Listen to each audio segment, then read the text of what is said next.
Réjouis-toi Marie, pleine de grâce, le Seigneur est avec toi.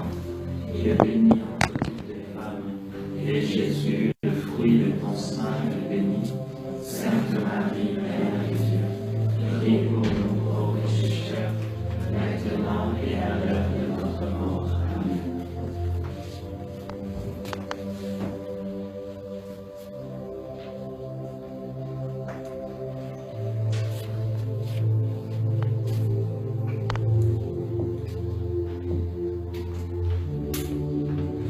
Psaume 16.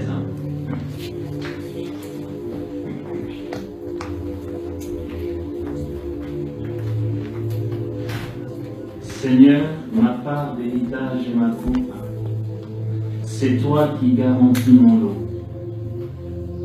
Le cordeau me marque un enclos de délices et l'héritage est pour moi magnifique. Je bénis le Seigneur qui s'est fait mon conseil et même la nuit mon cœur m'instruit. J'ai mis le Seigneur devant moi sans relâche, puisqu'il est à ma droite, je suis inébranlable. Aussi mon cœur exulte, mes entrailles jubilent. Ma chair reposera en sûreté, car tu ne peux abandonner mon âme au Sheol. Tu ne peux laisser ton fidèle voir la corruption. Seigneur, tu m'apprendras le chemin de vie. Devant ta face, plénitude de joie. En ta droite, délices éternelles. Amen.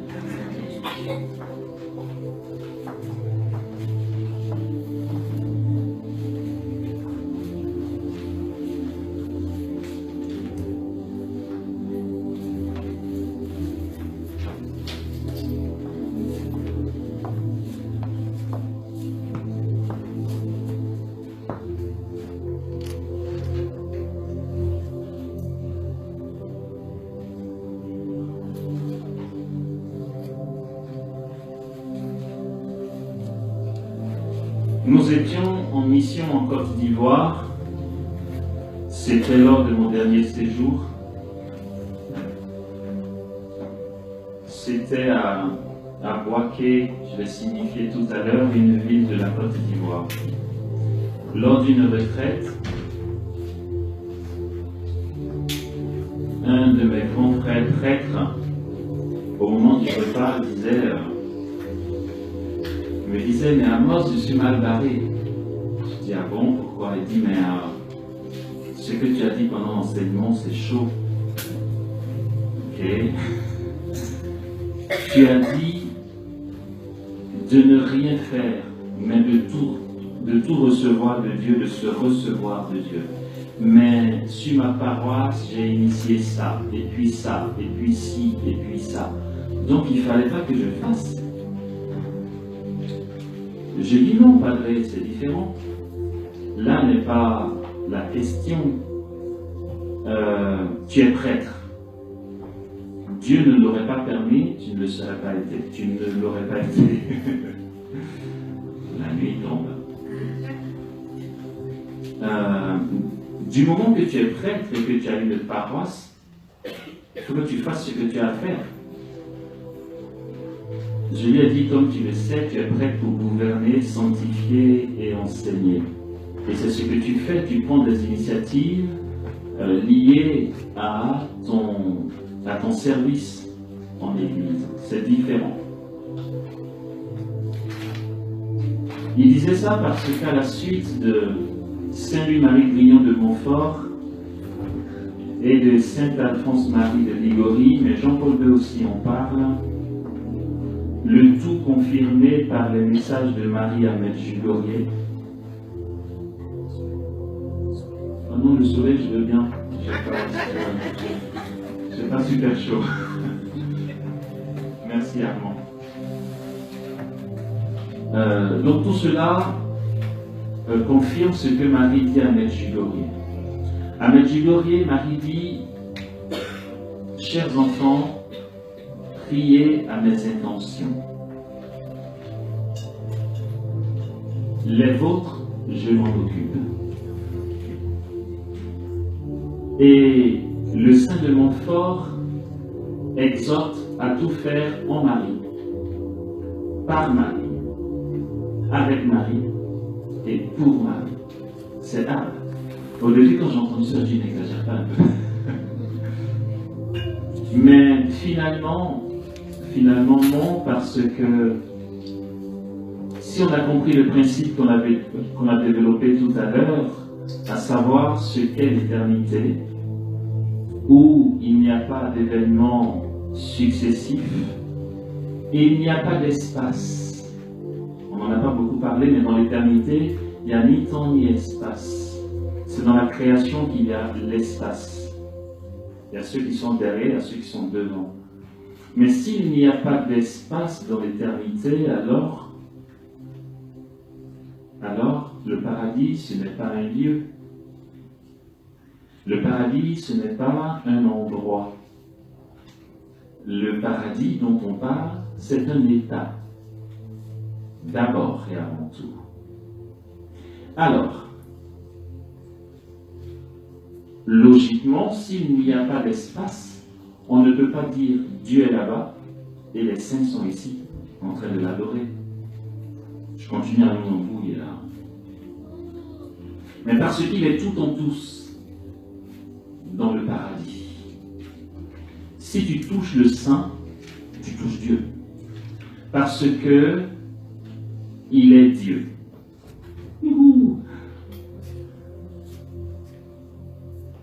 Il est Dieu parce que c'est ce à quoi nous sommes appelés. Et c'est l'Église qui nous le dit dans le Concile Vatican II, au Concile Vatican II, dans la Constitution dogmatique Lumen Gentium, non, Dei Verbum. Dieu s'est révélé pour que l'homme parvienne auprès de lui et devienne participant de la vie divine. Qu'on devienne Dieu. Voici à quoi nous sommes appelés. Devenir Dieu. Ah, il y a quelqu'un qui a des devenir Dieu, ce n'est pas dit parce que l'Église pèse bien ses mots quand elle écrit un paragraphe. L'Église ne dit pas que Dieu s'est révélé pour que nous devenions des dieux. Si nous devenons des dieux, ça veut dire qu'il y a Dieu et il y a d'autres dieux. Il y aurait de la concurrence là, finalement. Non, il y a un seul Dieu. Il y aura toujours un seul Dieu. Mais c'est ce seul Dieu qui nous remplira.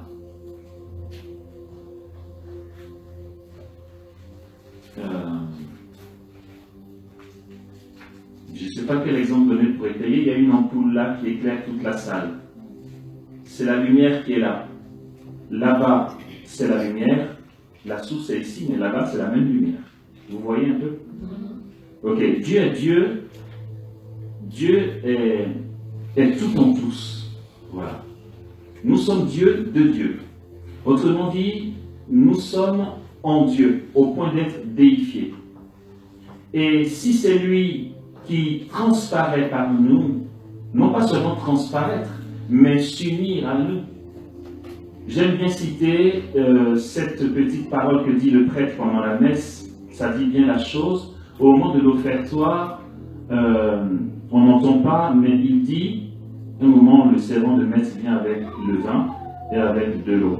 Il bénit l'eau. On voit le geste, hein, souvent on le voit, mais sans rien dire. Et quand il prend l'eau qu'il a bénie, il met une goutte dans la coupe de vin et il dit tout bas, comme cette eau se mêle au vin pour le sacrement de l'alliance, puissions-nous être unis à la divinité de celui qui a pris notre humanité. Voilà. On ne peut plus dissocier. Donc ce n'est pas seulement transparaître de Dieu, ce n'est pas seulement être des canaux par lesquels il se fait voir. C'est que tu me touches, tu touches Dieu, quoi. Je veux dire, et c'est le sens de la confirmation, de sorte que, comme dit le catéchisme de l'Église catholique, que le confirmant, après avoir été marqué de l'huile, de l'onction d'huile, il soit revêtu du Christ au point qu'en le touchant, l'on touche le Christ. Mais dès cette étape déjà. Ok? quelqu'un m'a dit, mais attends, c'est pas trop fort là ta manière de dire, si vous me touchez, vous allez guérir. Je dis, mais si c'est vrai, c'est quoi le problème? Oui, mais parce qu'on voit Jésus là-bas et puis on voit Amos ici. Alors Amos ne peut pas dire ça, ça c'est Jésus qui peut le dire. Mon gars, il n'y a pas Jésus et moi, je suis baptisé. Déjà, en anthropologie chrétienne, dans mon esprit, il y a Dieu. Ok? Et Maurice Zundel dira que le seul sanctuaire de la divinité, c'est le cœur de l'homme. Alors, va pas te choquer si Jésus veut qu'en le touchant, les gens guérissent. C'est quoi le problème? Si tu ne veux pas croire en ton baptême, moi je crois au mien. Voilà. Et c'est dès cette terre. Alors imaginons dans le royaume des cieux. Et donc, c'est à ça que nous venons, c'est que c'est de devenir Dieu. Cette descente, c'est de rejoindre l'époux, c'est de rejoindre le Verbe éternel. Maurice Zundel, toujours ce théologien suisse qui est mort maintenant, dira que quand on dit le Verbe éternel, on peut entendre pauvreté éternelle. C'est la même chose. Si tu dis pauvreté éternelle, c'est comme si tu avais dit Verbe éternel. Parce que l'essence même du Verbe éternel, c'est la pauvreté radicale. Éternelle. On a beaucoup chipoté sur le thème d'éternité. On voit ce que c'est. Jésus est pauvre. Et la raison d'être de Jésus, c'est d'être Dieu, bien sûr, mais sa béatitude est de faire la gloire de son Père par sa pauvreté. Cette pauvreté est ordonnée au fait que Dieu est circulation d'amour et que le Fils donne tout au Père. S'il n'est pas pauvre, il n'est pas pleinement donné au Père. Ce qui fait la béatitude éternelle du Verbe, c'est de tout faire pour la gloire du Père. Et ce qui fait la béatitude éternelle du Père est de tout remettre au Fils. Voici la circulation qu'il y a au cœur de la Trinité, et l'Esprit est l'amour entre le Père et le Fils. D'accord? Cette descente dont nous parlons est de rejoindre l'époux, est d'être totalement pauvre, totalement dépouillé, radicalement pauvre, au point de devenir Dieu. Voilà pourquoi aussi, quand le Saint dit tout faire en Marie, avec Marie, par Marie et pour Marie, n'en soyons pas choqués. En fait, il n'y a pas Marie là et puis Dieu là. Elle ne transparaît pas de Dieu. Elle est comme l'eau se mêle au vin. Voilà. Pour le sacrement de l'alliance, quand tu touches le liquide, tu touches quoi? Dites-moi. Tu touches le verre ou tu touches l'eau? Non, dites-moi si quelqu'un a la réponse, il me la donne. Les deux. Quand tu touches Marie, tu touches qui? Quand tu touches Jésus, tu touches qui? Dieu, mais Marie. Il est tout en tous. Il y a une communion, quand on dit je crois dans la communion des saints, vous pensez que ça implique quoi? La merveille de Dieu, c'est ça. Nous sommes grands, frères et sœurs. L'estime de soi ne consiste pas à dire je sais faire ci, je sais faire ça. Non, l'estime de soi, ce n'est pas mon savoir-faire. Parce que ça, c'est catastrophique. L'estime de soi, c'est savoir objectivement qui je suis pour Dieu. Je suis une merveille. Si je dis que je ne suis pas une merveille, c'est pas contre moi que j'en ai, c'est Dieu que je laisse. Je suis en train de dire que tu as fait quelque chose de foireux. Ta merveille, enfin, ta création n'est pas merveilleuse. Si la création de Dieu est merveilleuse, alors je suis une merveille. Ça, c'est la vraie estime de soi. Dès que je commence à dire, ouais, regardez, mon fond de teint est mieux que le tien, là non. Ça, c'est de la catastrophe. L'estime de soi, c'est ça. Et quand Marie dit, désormais tous les âges me diront bienheureuse, elle n'est pas en train de dire, regardez, je suis super au point de vérité ça. Elle constate. C'est ce que Dieu fait, elle regarde, d'accord? Et c'est vers ça que nous allons. Et pour ça, il y a un chemin. Il y a un chemin dont nous avons commencé à parler, c'est justement la prière intelligente. Le prêtre me dit, mais tu dis de rien faire. Oui, justement. Personnellement, dans ma formation à la communauté des béatitudes et dans mon parcours, c'est de ne pas tomber dans une prière égoïste. Comment expliquer que nos parents, même déjà nous, c'est déjà pas mal d'être chrétiens depuis 20 ans, 25 ans, 30 ans, mais nos parents qui sont chrétiens depuis 70 ans, 60 ans, et qui continue encore de dire, mon fils, hé, c'est dur, il faut prier pour moi, ça ne va pas. Tu as envie de dire, qu'est-ce qui n'a pas marché là?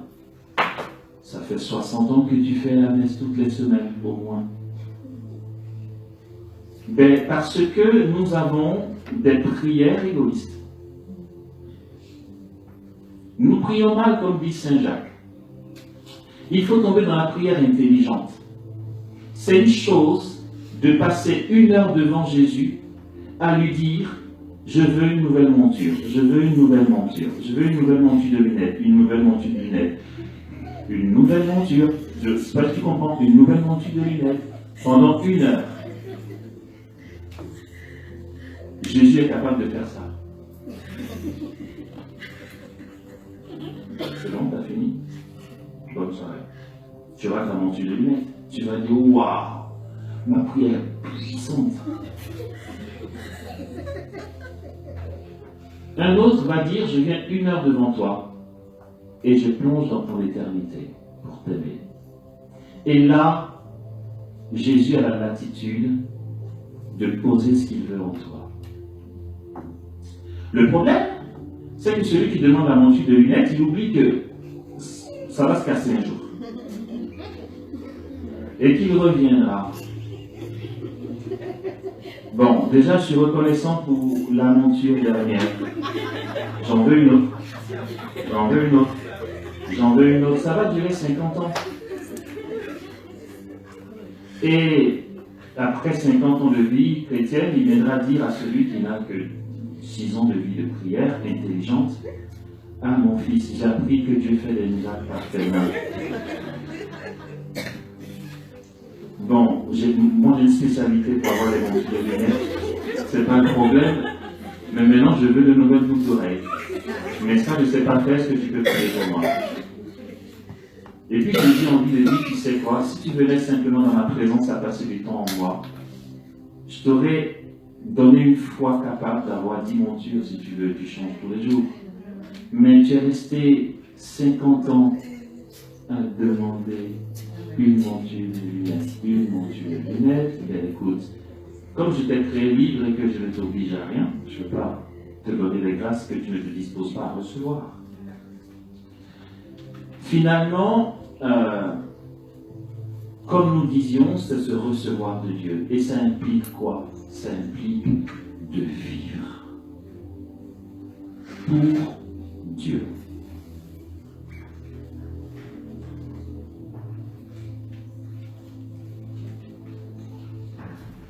Celle que j'aime citer, je sais, vous allez dire, oh alors, encore, oui. Mais c'est un modèle pour moi, de toute façon, je ne peux pas ne pas la citer, c'est ma marraine. Mère Yvonne est née de Malétroit. Si nous avons compris le sens de notre accomplissement en Dieu, dans sa volonté, en sachant que sa volonté, c'est sa substance, et que cette substance est éternelle, nous allons comprendre que Yvonne est née de Malétroit, a eu des songes de tout ce qu'elle a pu vivre avant sa mort. Elle faisait des songes qu'elle ne comprenait pas. Elle n'en a pas compris le sens jusqu'à leur réalisation, et ça s'est réalisé combien de temps? 20 ans, 25 ans, 30 ans plus tard. C'est que Dieu avait ça là, dans son éternel présent. Elle disait à sa supérieure, je ne sais pas, j'ai fait un songe où j'étais assise et toutes les sœurs Augustine étaient autour de moi comme si j'étais la responsable. Et quand elle a fait ce songe, chez les sœurs Augustine, il n'y avait pas de supérieur général, ça n'existait pas. Il n'y avait pas une seule qui était responsable de toutes. Et bien, Yvonne Aimée de Malétroit a été la première supérieure générale des Augustines. C'est ce que Dieu lui avait montré. Elle a fait un songe où un homme d'État du gouvernement lui donnait une médaille au milieu de plein de soldats avec des acclamations. Mais c'est quoi ce truc?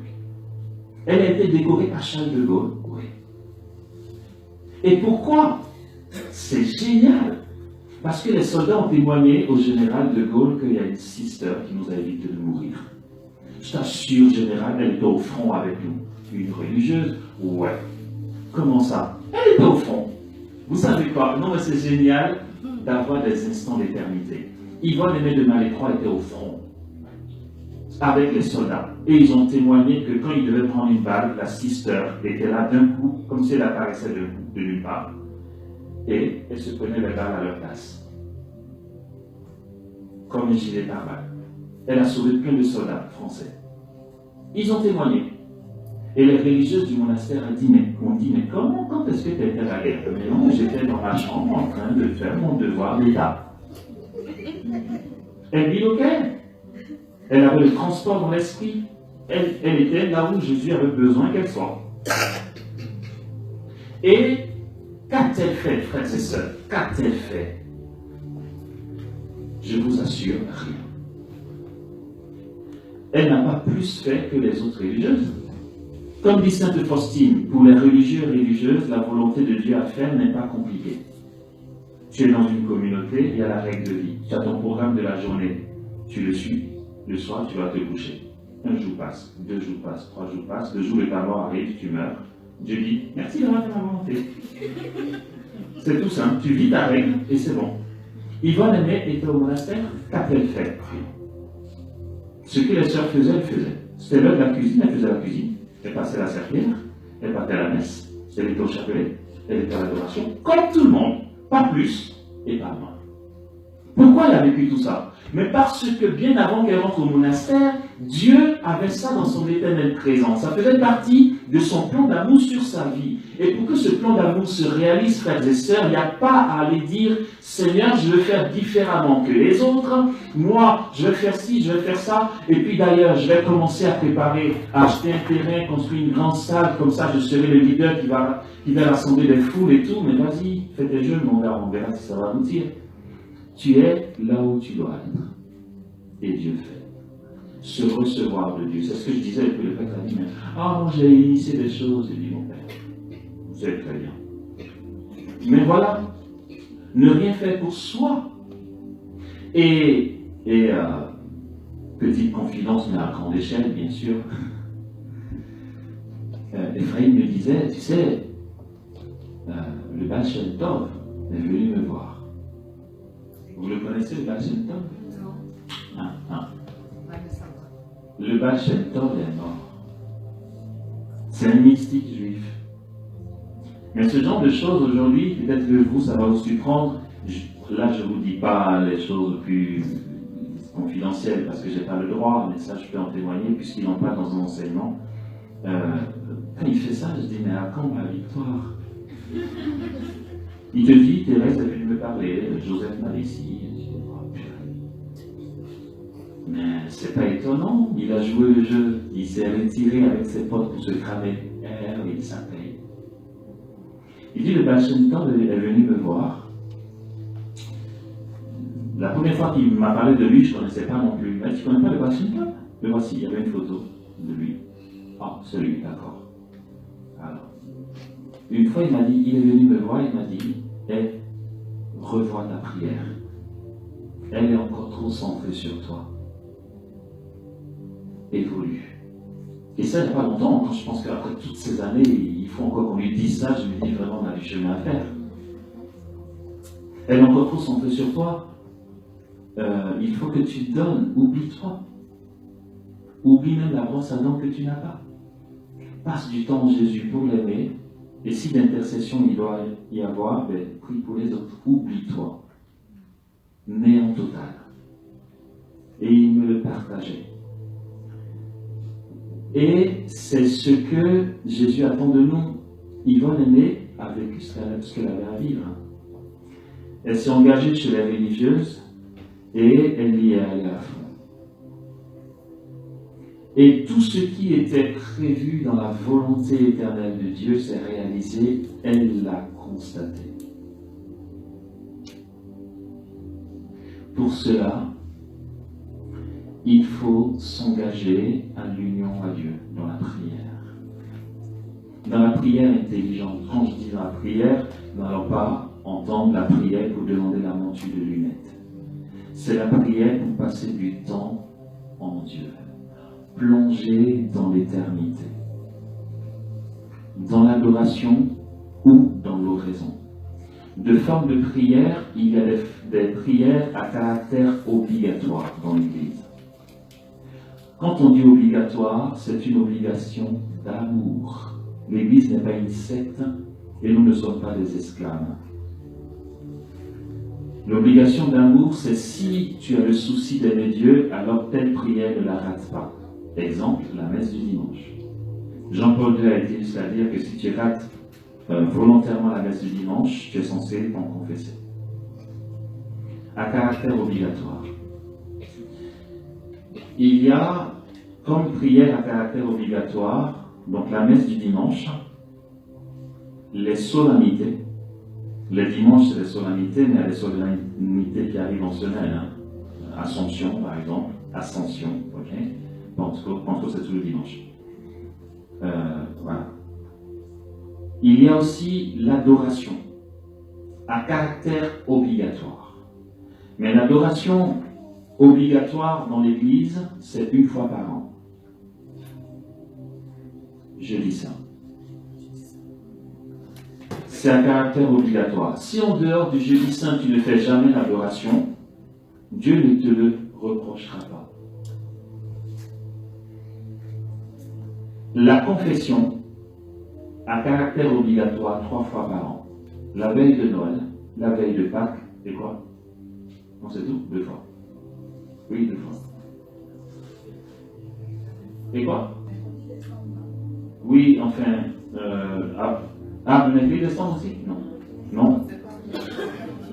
La veille de Pâques et la veille de Noël. Ouais, c'est ça. Voilà. Voici les prières à caractère obligatoire. C'est que on n'est pas assez assoiffé et on suit l'Église. C'est bien de suivre l'Église. Et ça, pardon, le ton peut paraître confus. C'est bien de suivre l'Église. Mais l'Église est universelle. C'est ce que ça veut dire catholique. Je crois en l'Église une sainte, universelle et apostolique. Catholique, c'est ce que ça veut dire. Parce que l'Église, dans cette décision, est censée correspondre à tout âge, à toute culture, à tout peuple, à tout pays. Elle ne peut pas imposer une heure d'adoration par semaine. Parce que c'est pour tous les âges, c'est pour tous les pays, c'est pour toutes les cultures. L'Église va donner le minimum vivable obligatoire. Mais comme je ne suis pas assez assoiffé, je vais dire, oh ben j'ai fait mon adoration de jeudi saint, ça va. J'ai encore 1 an à glandouiller. Oui, si tu veux, Dieu t'aime, je t'assure. Oh, il n'y a pas de problème, c'est pas le problème. C'est juste que les dévotions aussi existent dans l'Église. Les dévotions, ce sont des exhortations de l'Église à demeurer en Dieu par la prière. Ce n'est pas parce que ce qui est à caractère obligatoire te le demande 1 fois par an que tu vas t'interdire les dévotions. Or ici, nous parlons d'enrichir et de cultiver ce qui est d'ordre dévotionnel. Non, mais je ne sais pas si ça se dit. Vous oubliez. Ça se dit? Ok, on dit ça se dit. Ce qui est d'ordre dévotionnel. Nouveau mot. Donc, l'adoration. Dans l'introduction, on a vu l'importance de plonger dans la présence de Dieu. Si nous voulons grandir dans l'intimité avec Dieu, nous avons une décision à prendre pour la prière, mais la prière intelligente, la prière où l'on s'oublie pour aimer Dieu. Le Saint Curé d'Ars a été enseigné par un paysan de Ars, j'avais dit d'Ars plutôt. Lui, c'était le curé du coin. Je me rappelle, quand j'étais séminariste, on a fait une retraite à Ars. Et notre recteur a dit, ce soir à 19h, on aura un enseignement avec le curé d'Ars. Le curé d'Ars? Mais le curé d'Ars, on le connaît, il est mort, c'est un saint, comment on peut avoir un enseignement? Il dit non, l'actuel curé d'Ars. Ah, c'est un curé. Ah ouais, d'accord. On est pour tomber dans le panneau. Donc, Saint Jean-Marie Baptiste Vianney, qu'on appelle le curé d'Ars, était curé d'Ars. Et il a vu un paysan qui venait tous les matins s'asseoir devant le tabernacle. Et il fixait le tabernacle. Alors le curé d'Ars a dit, enfin Saint Jean-Marie Baptiste Vianney, remarquez ça, il a dit, voici un glandouilleur, un flemmard qui prend comme excuse la prière pour ne pas aller travailler. En plus, il ne prie même pas, il est juste assis là. Il a été lui dire, arrête de perdre ton temps, les autres vont au boulot. Pourquoi tu restes là à perdre ton temps? Le paysan lui a dit, je ne perds pas mon temps. Je l'avise et il m'avise. C'est tout. C'est vrai.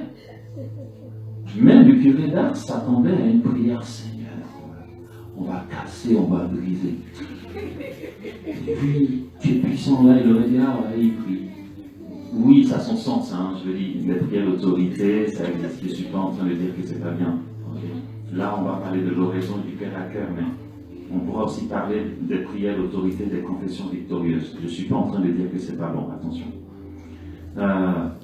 Et donc, ça a été une leçon pour lui. La prière intelligente, c'est passer du temps en Dieu.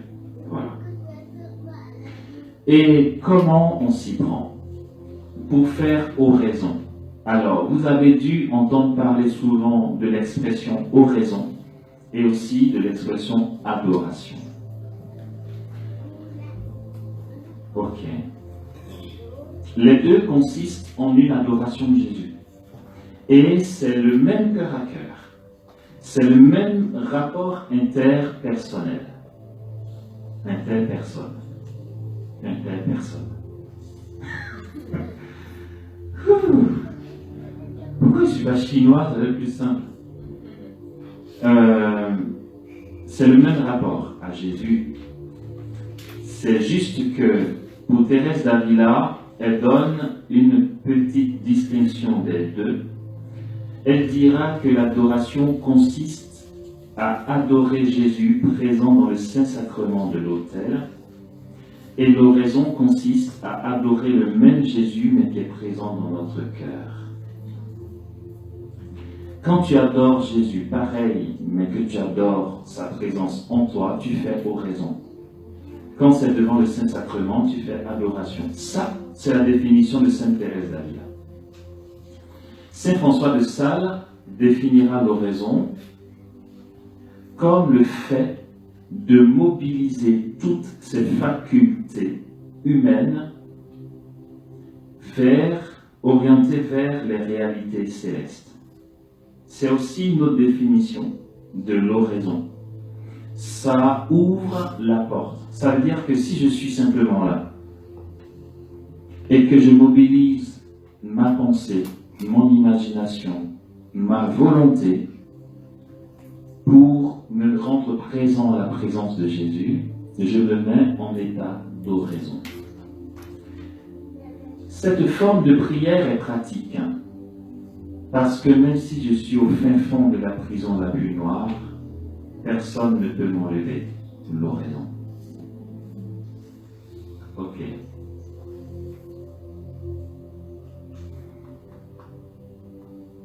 Laquelle, selon vous, serait la plus efficace? Les deux. Les deux. D'accord.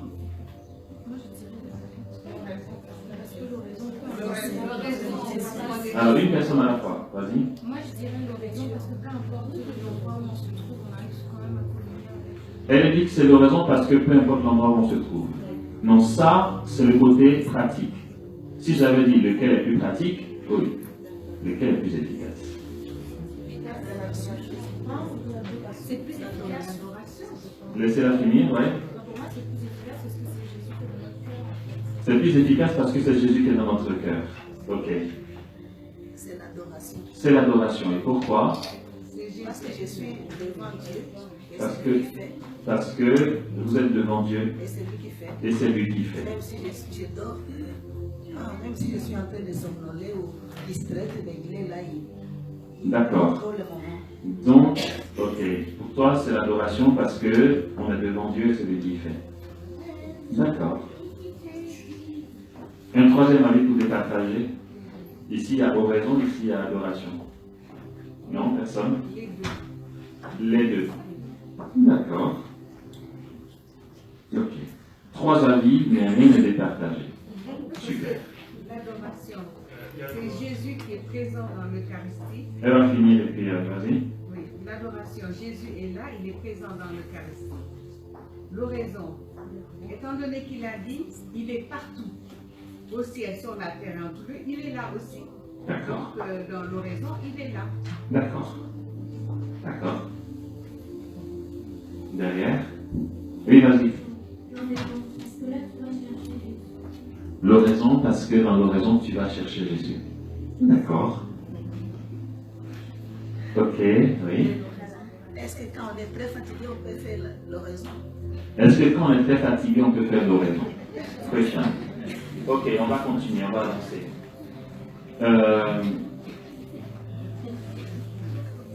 Alors, dans ce que l'on a pu constater, l'oraison produit des fruits plus rapidement que l'adoration. Ce n'est pas formel. Et nous allons comprendre pourquoi. C'est que, en ce qui concerne l'adoration, comme a dit la maman justement, j'ai Dieu en face et c'est lui qui fait. De toute façon, dans l'oraison aussi. Mais dans l'adoration où nous avons droit au Saint-Sacrement, or le sacrement est objectif en soi, que tu y crois ou que tu n'y crois pas, c'est efficace. Le sacrement n'est pas efficace parce que tu y crois. C'est un sacrement. D'accord? Du coup, quand tu es là, que tu y crois ou que tu n'y crois pas, c'est Jésus. Même si tu as du mal à croire que tu dis Jésus, paraît que c'est toi, fais-le, il le fera. Parce que de toute façon, c'est lui. On a cet avantage-là dans l'adoration. Mais c'est justement ça, le hic dans l'adoration, c'est que, comme il est objectivement là, ça pousse beaucoup à une passivité. Or, dans l'oraison, tu vas chercher dans ta foi que Jésus est là. En fait, dans l'oraison, ça ne te laisse pas trop le choix. Tu es, entre guillemets, obligé d'aller mobiliser tes facultés pour entrer en cœur à cœur avec lui. Du coup, ceux qui font oraison ont plus d'exigences que ceux qui font adoration. C'est pour ça que j'ai dit, c'est pas formel, c'est que certains peuvent faire le choix de l'adoration en y étant présents de toutes leurs facultés. Mais comme Jésus est objectivement là, la tentation, c'est parfois de dire, vas-y, fais. Or, celui qui fait oraison a une tension continuelle en se disant, il faut que je me rende présent à sa présence. Et cette tension fait que il y a une adhésion régulière qui va lui donner de constater des fruits plus rapidement que celui qui, de temps en temps, peut connaître des facilités. Vous comprenez? Voilà pourquoi. Ce n'est pas que l'oraison ait plus d'importance que la présence sacramentelle. Non, ça n'a rien à voir. C'est que justement, comme c'est la présence sacramentelle, on est tenté de... Aujourd'hui, je suis fatigué, écoute, t'as qu'à faire. Ok. Voici donc la différence entre l'adoration et l'oraison. Pour faire oraison, il s'agit de décider et d'être déterminé. Sainte Thérèse d'Avila dit que pour démarrer l'oraison, il faut déjà le désirer. Si le désir n'y est pas, dit-elle, il faut même désirer. Et quand on a décidé de s'engager dans l'aventure de l'oraison, pour employer ces mots, il faut y aller avec une détermination très déterminée. On ne commence pas oraison pour s'arrêter en chemin. Ne va pas dire plus tard, j'en ai pas vu les fruits. De toute façon, avec l'oraison, il y a les premiers fruits qu'on constate tout de suite. C'est une aventure pour la vie. On ne se marie pas pour divorcer. C'est un cœur à cœur avec notre amoureux. Après, le divorce existe, malheureusement. C'est pourquoi certains ont commencé l'aventure de l'oraison et ont arrêté, malheureusement. Mais on ne s'y engage pas. On ne s'y engage pas pour arrêter en chemin. Si, toutefois, tu te dis, mais comment on fait les grands mystiques pour arriver à de tels états d'union à Dieu, ne va pas chercher plus loin. Et maintenant, tu ne diras pas que tu ne savais pas. Démarre l'oraison. Et garde cette aventure pour ta vie. Alors, tu ne seras plus étranger ou étrangère à ce qu'ont vécu les grands mystiques. Ça te sera familier. Puisque c'est pour tous les baptisés. C'est simplement que nous ne nous y engageons pas. Et comme dit Thérèse d'Avila, beaucoup de chrétiens meurent de soif au bord d'un puits. L'eau est là, on ne le boit pas. Et dans le parcours, nous allons comprendre l'étape qu'elle va appeler la pluie. Au départ, tu as un puits. Tu dois arroser ton potager. Tu ne peux pas dire, oh, dis donc, mes germes sont en train de mourir, il n'y a pas d'eau, tu as un puits. Ah, tu as juste la flemme de jeter et de tirer. C'est ça. Mais ne va pas te plaindre, c'est ton choix. Dans le début de l'oraison, dit-elle, ça va correspondre à ça. Décider de prendre le seau, de marcher jusqu'au puits, jeter le seau et tirer l'eau. Et faire la distance pour aller arroser et revenir tirer l'eau. Dans le début, c'est ça. Une détermination très déterminée. Il faut s'y mettre, il faut y aller. Et quand on va avancer, il y aura l'étape où tu as pu vendre un peu de produit, tu as eu un peu de sous, tu branches une machine, tu viens, tu fais pic, et ça va pic, et t'es spectateur. Et ça arrose. Et puis il y a une autre étape où ta machine n'en a même pas besoin, tu as fait des économies d'électricité, c'est qu'il pleut. Ça tombe du ciel. C'est l'étape qu'elle va appeler l'oraison de quiétude, mais on va y arriver. Là, supposons que parmi nous, quelqu'un veuille commencer l'oraison. Disposition pratique.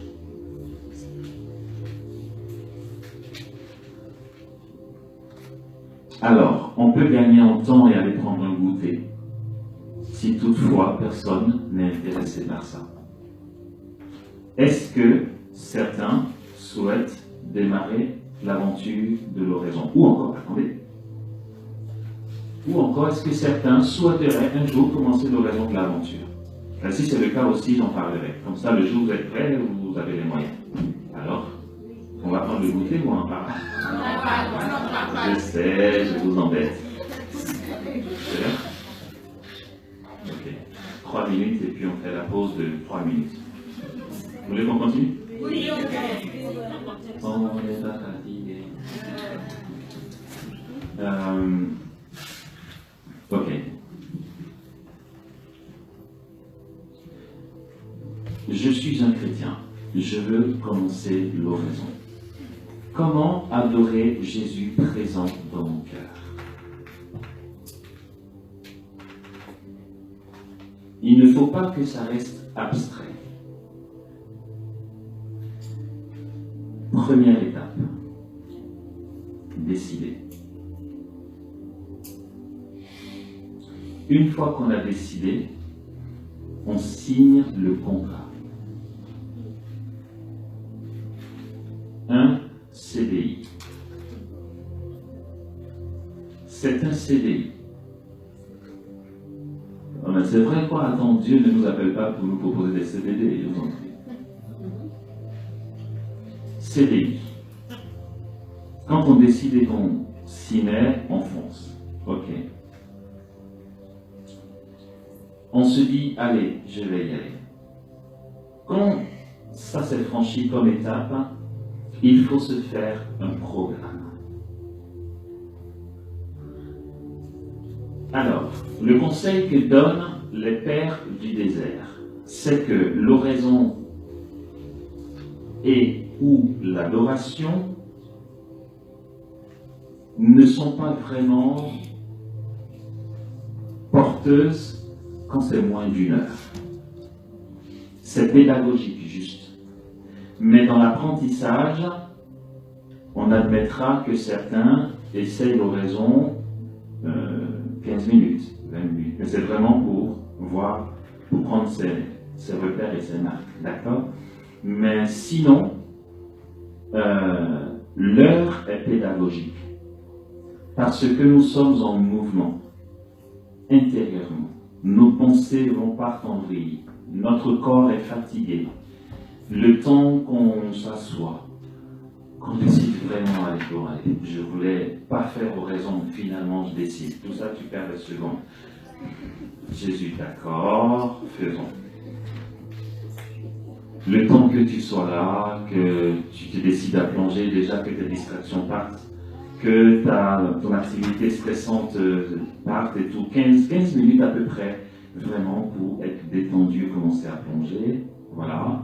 Ensuite tu plonges, le temps que tu goûtes vraiment à Dieu, hop, c'est presque déjà l'heure. Ça c'est pédagogique. L'heure c'est vraiment pour traverser tous les étapes qu'il faut pour vraiment goûter Dieu. C'est pourquoi 1 heure c'est le minimum pour qui veut vraiment vivre un cœur à cœur profond.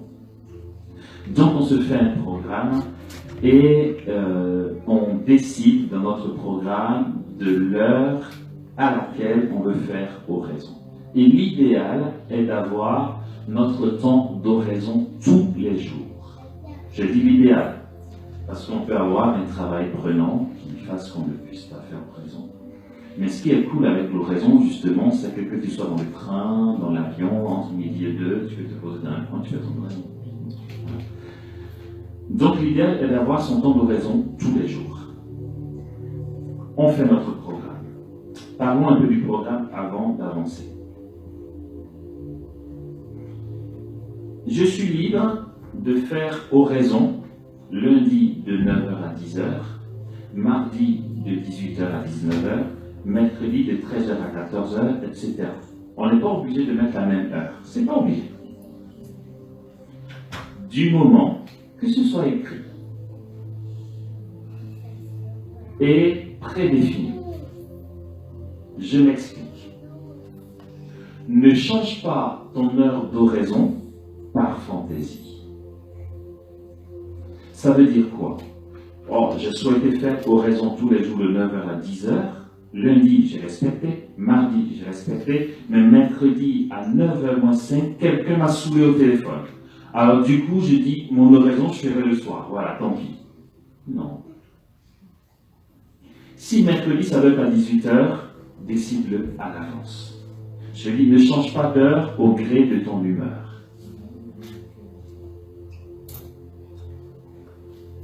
Capisci?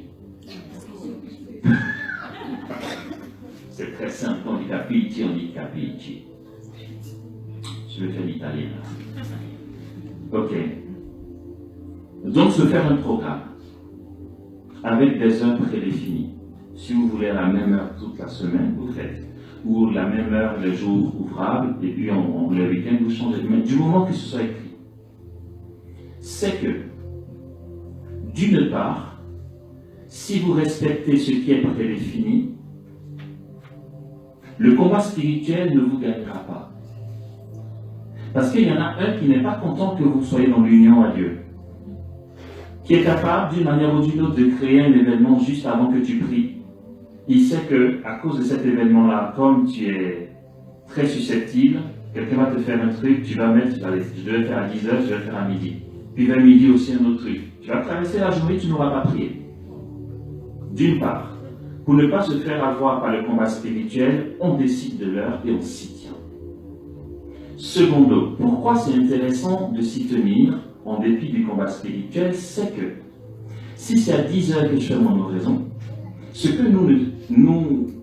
à quoi nous ne faisons pas attention, c'est que notre état d'âme n'est jamais le même tous les jours à 10h-5. Aujourd'hui, je suis super content, 10h-5, mais demain, 10h-5, je ne sais pas de quoi c'est fait. Je serai peut-être en colère, je serai peut-être triste, je serai angoissé, je serai anxieux. Ça fait que, comme on va respecter quand même l'heure qu'on s'est fixée, on pourra aborder Jésus dans tous nos états d'âme. Ça lui laissera la latitude de nous connaître, non, mais de s'unir à nous, même dans l'angoisse, même dans la tristesse, dans la joie, dans l'allégresse, dans le découragement, dans le désespoir. Ok? Et même en état de péché grave.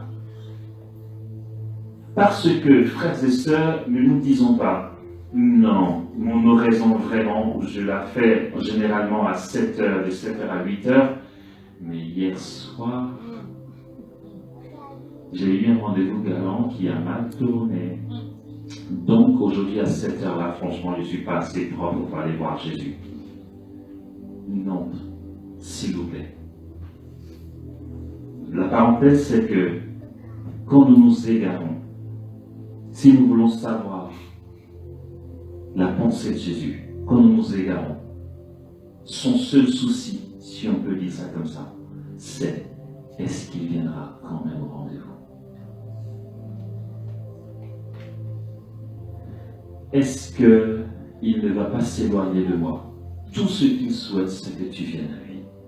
Ne dis pas je suis pas digne, je suis sale. Pardon, hein. Mais Jésus s'en fout de ton péché. Mais il s'en tape complètement. Son amour pour toi n'est pas conditionné par ça. Il te dit juste, ne pêche pas. C'est pas parce qu'il s'en fout qu'il faut s'éclater. Hein. Non, le péché fait mal. Ah, le péché fait mal, c'est violent. Soyez sobres et soyez vigilants, dit Pierre, car votre adversaire, le démon, comme un lion rugissant rôde. Il attend le faux pas pour plus que tu reviennes à Jésus. C'est pourquoi il ne faut pas pécher. Mais si c'est arrivé, ne laisse pas non plus te dire ça vaut plus le coup d'aller à Jésus parce que tu l'as blessé. Non. Si ça arrive, vas-y, mais cours, quoi. Plonge en lui, vas-y de tout ton cœur. Il t'attend les bras ouverts. Il faut juste lire la parole du fils prodigue pour comprendre. Je m'attarde pas là-dessus. Ok. Donc voilà pourquoi il ne faut pas changer les heures au gré de nos humeurs. Jusque-là, ça va? D'accord. Ok, on a fait le programme. Il faut s'y tenir. Si mon oraison est de 9h à 10h, disons, allez, il est 9h. Je fais quoi? Concrètement. Vous allez voir comment, par ces petits conseils pratiques, nous arrivons à de grandes expériences, même surnaturelles et dans le mystère. Il est 9h, je fais quoi? Bon, c'est mieux si c'est 9h moins 5, le temps de se préparer. Déjà, il faut mettre à un moment de la journée, le moment le moins stressant de la journée. Il faut éviter de mettre son oraison entre deux activités super stressantes. Parce que on va juste pas faciliter nos pensées. Ça va vivoter dans tous les sens. À un moment où on peut. Ok. Quand ça s'est fait,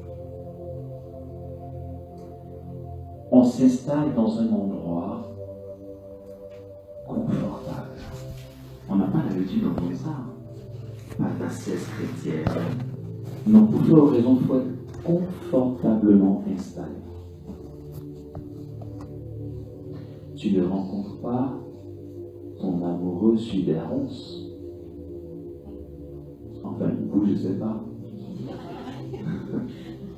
Au contraire, tu vas acheter la marque Dodo pour avoir un bon lit.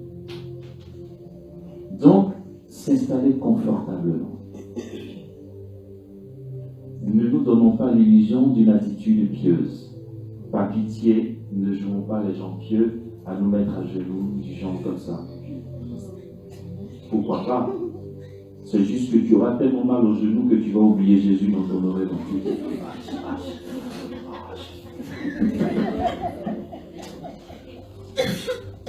On s'installe confortablement.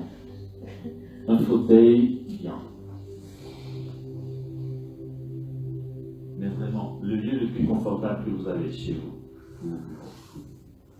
Quand on y est, des signes classiques pour nous rendre présent la présence de Dieu et l'appeler lui et non pas quelqu'un d'autre ni une autre puissance, il faut simplement commencer par au nom du Père et du Fils et du Saint-Esprit. Quand ça c'est fait, puisqu'il s'agit d'oraison, parce que là je développe pour l'oraison. Si on a compris la méthode d'oraison, on pourra faire l'adoration sans problème avec la même méthode. Comme il s'agit d'oraison et donc il n'y a pas de présence sacramentelle, il va falloir qu'on fasse notre profession de foi. Alors, après le signe de croix, on va dire le je crois en Dieu. Après le je crois en Dieu, on va dire un Notre Père. Après quoi, on va invoquer le Saint-Esprit pour qu'il nous conduise, pour qu'il fasse notre raison, pour qu'il nous conduise dans le cœur à cœur. Voilà, pour qu'il nous aide à y aller. Vous comprenez que si notre raison est de 9h à 10h et que nous nous asseyons à 9h, on sera en train de prendre sur les minutes de notre cœur à cœur. C'est pourquoi, si le cœur de l'oraison est censé être 1 heure, il faut arriver à 8h55 au moins. Je dis voilà. La fin n'est pas... non, la fin est très simple. Donc une fois que tu as invoqué l'Esprit Saint, tu rentres dans le cœur de l'oraison. Donc on va parler maintenant. Mais juste avant, je parle de la conclusion. Quand tu finis ton oraison, tu as la latitude de formuler une intention. Puisque dans le cœur de l'oraison, c'est un cœur à cœur, c'est une rencontre d'amour entre amour. C'est pas pour réclamer ta monture de lunettes. C'est pour dire à Jésus, je t'aime pendant 1 heure. Bien sûr qu'on a des préoccupations, on a des besoins, on a des intentions. Oui, Dieu le sait. C'est pourquoi c'est seulement à la fin de ton oraison que, de manière ajustée, tu peux dire, Seigneur, je te confie mon besoin d'une nouvelle monture de lunettes. Ça t'a pris combien de secondes? Il a entendu. Ma mère me racontait, je pense que c'est le cas de beaucoup de femmes en tout cas. Ma mère me racontait, mon père il est décédé. Je suis un orphelin. Ma mère me racontait que c'est vrai que papa était très nerveux. Mais c'est que quand il y a un truc qu'il a oublié, la scolarité de l'enfant ou les fournitures, machin, et qu'il arrive du boulot, claqué de la journée, fatigué, il ne faut surtout pas le saouler. Genre, ben t'as oublié de donner la scolarité d'un tel. Elle va partir en live. Ouais, mais j'en ai marre, c'est tout seul à faire, c'est pénible, tu arrives du boulot, tu le tombes dessus, et ça va pas bien se passer du tout. Comme elle connaît son mari, je pense que vous savez comment il s'appelle. Il s'appelle M. Dibi, normalement. Comme elle connaît son mari, elle l'accueille, elle la fait à manger. Elle connaît, elle sait qu'il a son quart d'heure où il faut le laisser tranquille. Il prend sa douce, ses vêtements, il mange, il a bien mangé, petit verre de vin, nickel. Après, il est content, il est assis dans le canapé, devant la télé, le visage déjà détendu, elle vient s'asseoir à côté. Elle lui prend la main, petit doudou. Elle lui dit, chérie, tu sais, pour le... Croire mon cœur. Il est disposé. Mais si elle lui tombe dessus, c'est chaud. Après, je ne dis pas que Jésus, c'est M. Didi, mais je veux dire, tu veux aimer Jésus, mais c'est tout sauf l'aimer, quoi. Tu dis que tu m'aimes, mon gars, mais en fait, je suis une machine à exaucement. Quand tu viens me voir, c'est juste, je veux ça, je veux ça, je veux ça, je veux ça. Ok, je ferai, je suis bon. Mais ça m'aurait tellement fait plaisir que tu me dises aussi des mots gentils que tu m'aimes. Sauf si c'est pas le cas. Mais pourquoi tu me le dis pas? Ben, parce que quand tu es Dieu, déjà, non, voilà, ça lui fait plaisir. Donc, c'est pourquoi la tradition de l'Église nous invite et nous donne le droit, parce que c'est pas parce qu'on dit qu'il faut s'oublier qu'il faut non plus, enfin, éviter de dire ses intentions. Après l'heure d'oraison, tu formules ton intention.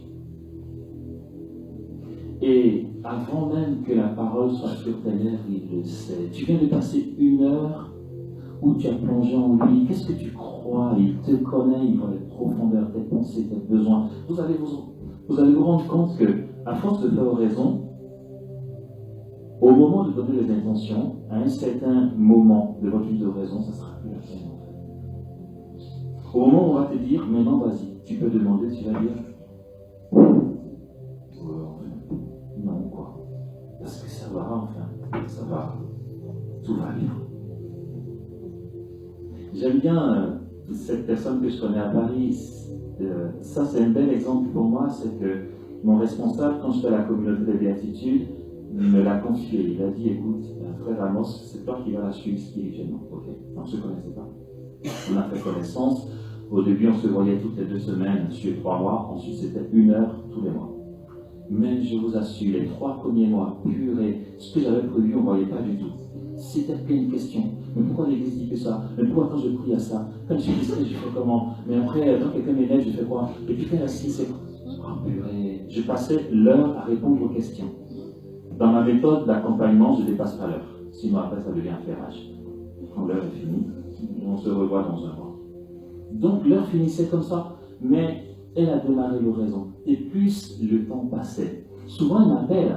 Et dans l'accompagnement spirituel, je crois qu'il y a un CD sur l'accompagnement spirituel.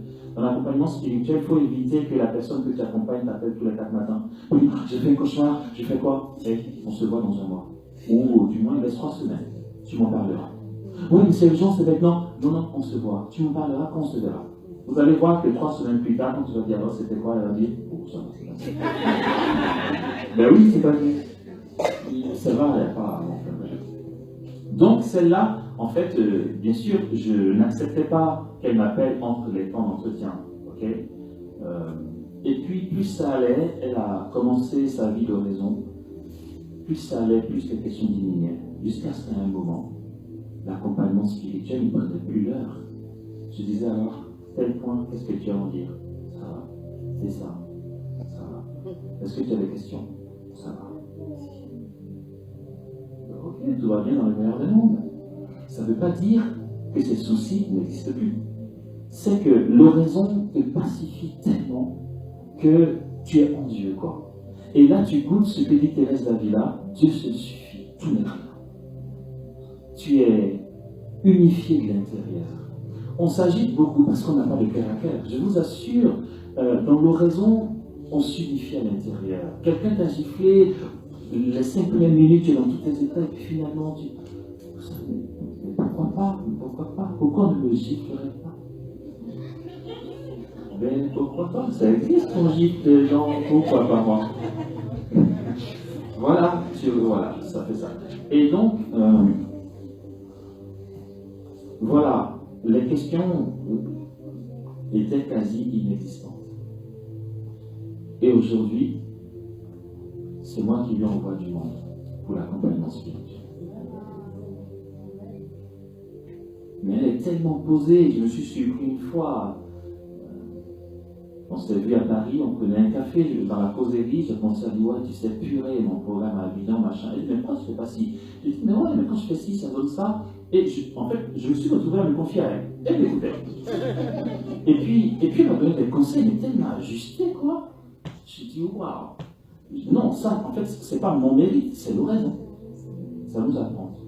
On a vu l'introduction, on a vu la conclusion. Le cœur de l'oraison. C'est quoi le cœur de l'oraison?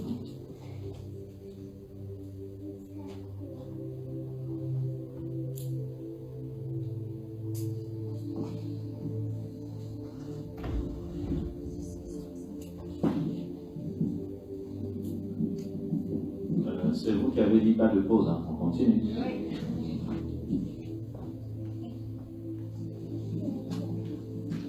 Ok. Très bien. On s'est assis, on a fait le signe de croix, le credo, le Notre Père, on a évoqué le Saint-Esprit, maintenant quoi? Maintenant quoi? Maintenant, on se rend présent à Jésus. Comment?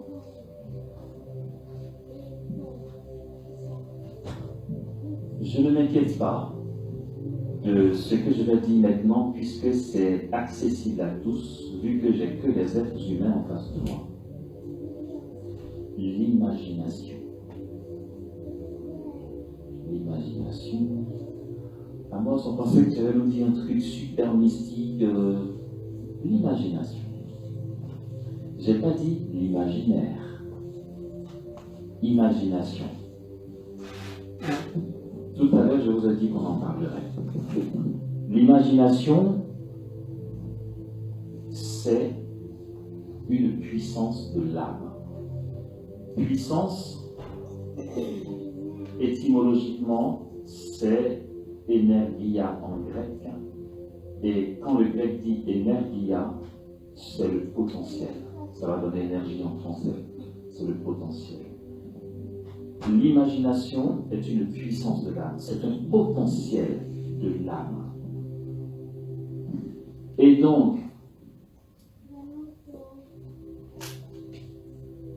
par notre imagination, nous allons nous représenter Jésus.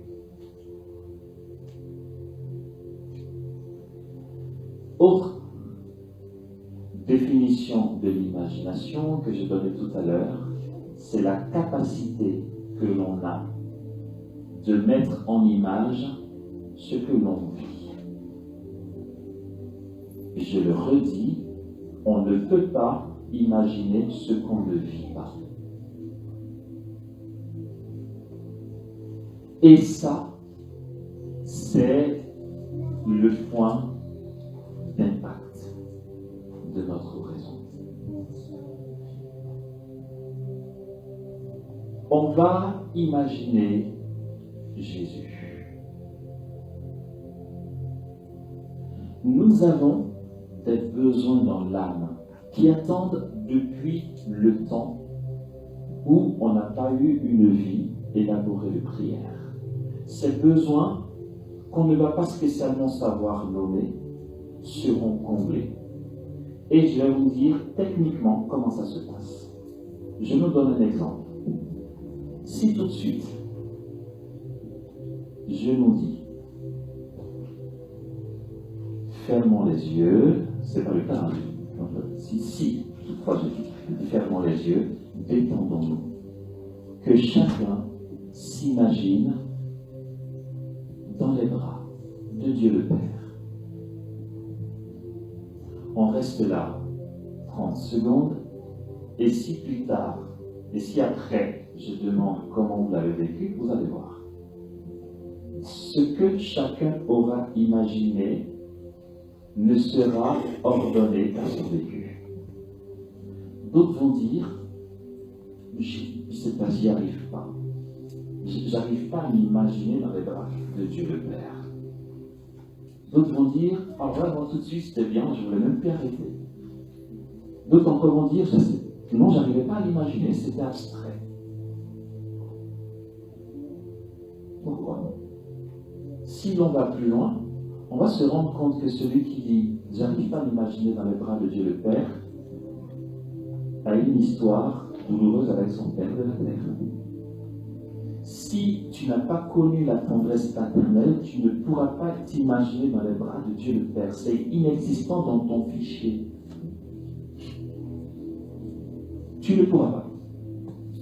Celui qui va dire « ah, j'étais trop bien, je ne voulais plus partir », en général, si on fouille bien, il a une super complicité avec son papa. Ou encore d'autres. Là, c'est un exemple, je ne dis pas que c'est le cas, parce que vous n'allez pas dire « ah, c'est mon cas », c'est des exemples que je donne. Un autre va dire « le concept de Dieu le Père, là, franchement, moi je préfère prier Jésus, parce que le Père, là, et peut-être que sa mère lui aurait dit « tu sais, je prends un cas extrême, j'ai été violé, ton père, je ne connais pas la notion de père pour lui, ne lui en parlez pas. Mais c'est ça qui est en lui. Donc tu ne peux pas imaginer quelque chose et y être installé jusqu'à vivre le moment si ce n'est pas en toi. Pour ceux qui seront à l'aise dans les bras de Dieu le Père, je vous assure, ils sont même capables de vous dire la couleur du bouton de machin, si toutefois il a porté une chemise. Ou bien non, comme c'est Dieu le Père, on va avoir un boubou, même sa barbe blanche. Ouais, sa barbe sentait bon et tout. Je mettais tout ça, je caressais. Parce que c'est ce que l'on vit. Et parce que c'est ce que l'on vit, c'est le point d'impact dans nos raisons pourquoi. Quand tu vas t'imaginer Jésus, tu ne pourras pas imaginer un Jésus que tu n'as jamais vu. Or, tu ne l'as jamais vu. En dehors de ce que les artistes t'ont imposé. Celui que tu as vu dans les films, dans les peintures. Quand on dit Jésus, tu penses, tu vois quoi? Cheveux longs, barbe, joli garçon, juif, stylé, selon toi. Et selon tout ce qu'on aura vu de Jésus, on aura vu Jésus Sacré-Cœur, le regard très doux, Jésus en croix, Jésus peint lors de l'ascension, Jésus bénissant les enfants, Jésus en prière, Jésus agonisant. On aura vu tout ça. Et vous êtes sûr que si nous avons tous ici à imaginer Jésus, une image de Jésus qu'on connaît, ou on dit une image de Jésus, peu importe laquelle, vous allez voir que les images seront différentes selon les personnes. Ok, supposons que l'on parte sur le cas de celui qui voit Jésus Sacré-Cœur. Ah, mon salut, l'image de Jésus Sacré-Cœur, c'est trop bien.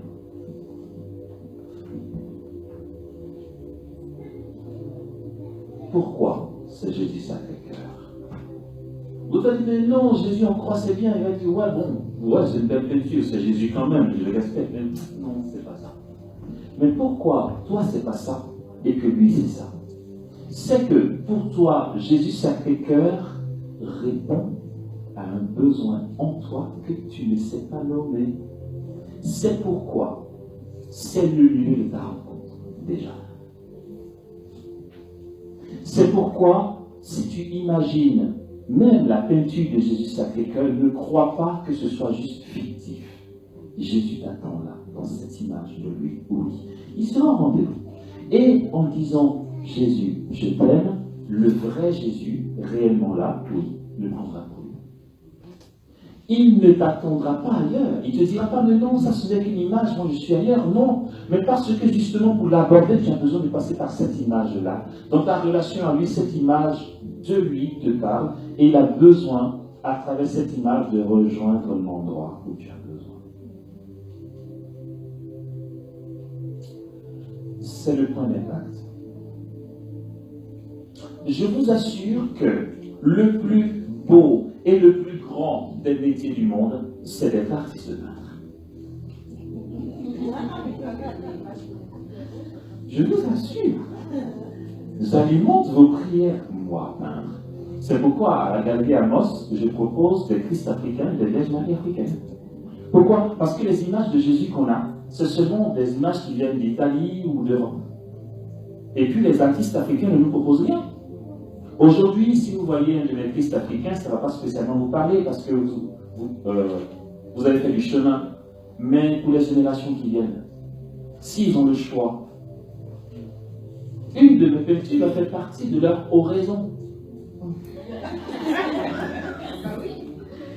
Ben oui. Mon témoignage de fierté, c'est mon filleul. Il est français, le petit Ézéchiel.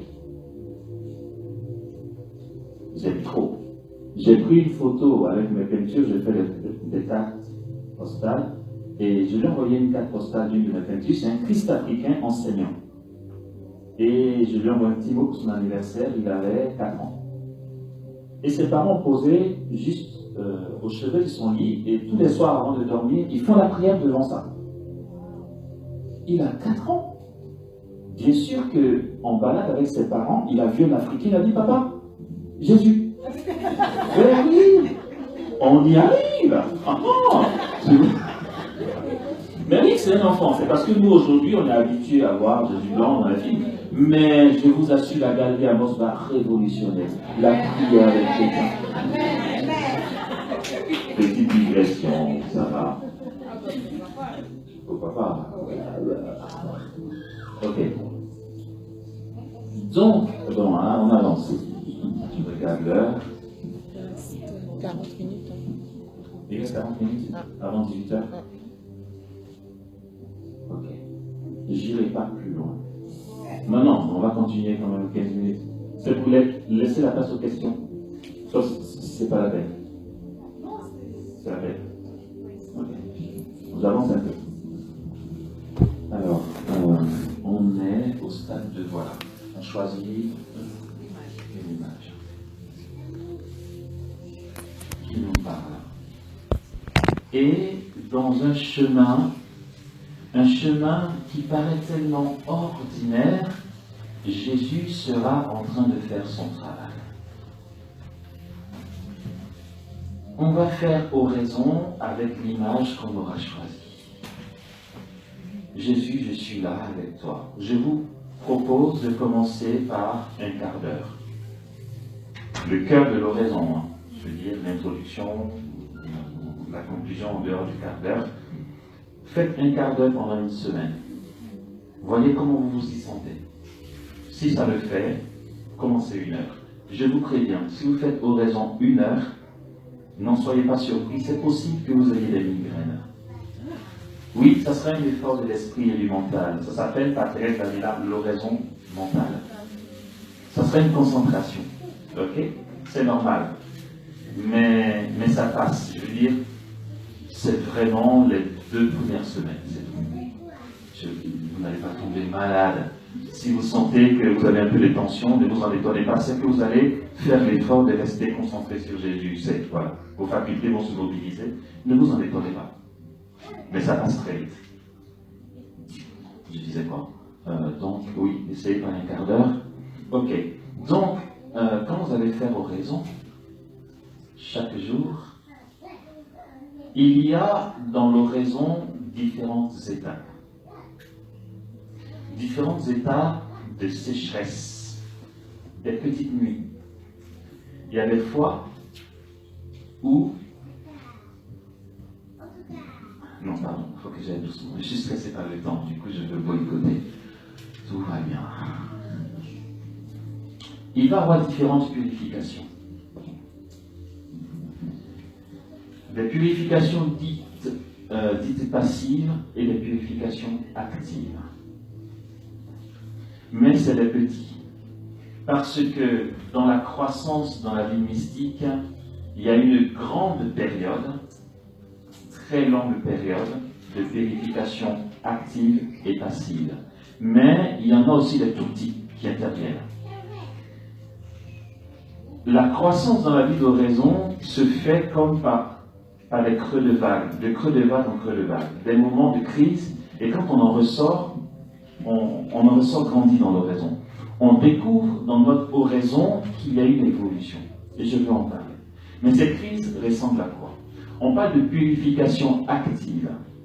C'est quand, par ta faute, tu n'arrives pas à prier. Par ta faute. D'où l'expression active. Tu es acteur. Quelle purification active? Exemple, tu sais très bien qu'à 9h tu commences ton oraison et tu as dit à ton pote, oh, tu peux passer vers 8h30, on va prendre un café. C'est risqué. Tu le savais. Oh, j'ai cru qu'il ferait qu'un quart d'heure. Arrête de mentir. Tu sais très bien que... Voilà. Ou encore, j'ai pas dormi la nuit d'avant, j'ai été à la fête du cinéma, j'ai dormi tard, j'ai pas pu me réveiller, enfin bref. Et puis, Mais dans ces moments-là, le cœur réclame. Le cœur réclame l'oraison parce que tu l'habitues. Vous allez voir, c'est beau. C'est beau comme aventure. Le cœur réclame, tu as une soif de Jésus. C'est comme si tu étais appelé. Et la prière, c'est comme la nourriture. On dit l'appétit vient en mangeant. Comme dit Ephraïm, plus tu pries, et plus tu es appelé à aller prier. Et tu as même envie. Mais l'envie n'est pas le maître mot quand même. Et moins tu pries, et moins tu as envie. Ça, il faut le savoir. Donc, c'est possible qu'on passe un jour ou deux sans prier. Le père Moulinier, qui est dominicain, dit que ne pas pouvoir faire oraison fait partie de la vie d'oraison. Mais ne prenons pas ce que je dis là comme un encouragement à se dire, bon, il a dit qu'on pouvait faire les jours sans faire oraison. Je vous en prie. En fait, si vous êtes déterminé, il n'y a personne qui va faire la police, c'est chacun qui sait. Okay? D'accord. Alors, donc il va intervenir des crises. Il y a aussi des purifications passives. Pourquoi purification passive? C'est que tu n'arrives pas à faire oraison, mais c'est pas de ta faute. Tu te rends compte que tu as fait 3 jours sans faire oraison. Tu as tout fait pour y aller, et tout a concouru à t'empêcher d'y aller. Exemple, 9h moins 10, coup de fil. Oh, s'il te plaît, est-ce que tu peux venir avec ton véhicule? Ma femme est en travail. Ah ben ça, Jésus, vraiment. Saint Vincent de Paul appelle ça quitter Dieu pour Dieu. Ok? Voilà. Donc, tu n'y es pour rien. Tu voulais vraiment faire ton oraison, mais quelque chose est intervenu, tu n'as pas vu. Ok? La purification. Mais ça prend la forme selon les personnes. Chacun a son cheminement, sa vie d'oraison, ça ne se ressemble pas du tout. Il y a un schéma constaté par ceux qui ont vécu ça, mais le contenu est très différent selon les personnes. Et donc, après des crises relatives, on va se rendre compte qu'on aura grandi. Quand on va se remettre à faire oraison, on va se rendre compte que le Jésus Sacré-Cœur que je prenais, non, il ne parle plus. C'est comme si, ça va quoi, on peut changer un peu là. Mais pourquoi changer un peu là? Ah, le besoin en toi qui réclamait cette image est comblé. Il n'y a plus besoin. Et quand il n'y a plus besoin comme ça, ne crois pas que 2 ans plus tard, tu retourneras. Non, c'est comblé. Validé, posé, terminé. Là, tu avances là. On en y va, tu vois. Tu deviens pas de pied à petit pas. Et bien oui, ça se fait comme ça paraît rien, mais c'est ça. Et donc, allez, tu fais comme quand tu as une tablette, tu dis, ok, pas Jésus Sacré-Cœur, essayons avec Jésus en prière. Non, top, non, top, non, on dirait que, non, l'autre est mieux. Non. Allez, Jésus, non, Jésus bénissant les enfants. Oh, ah ouais, ok, ça. Oui, ça va fonctionner comme ça.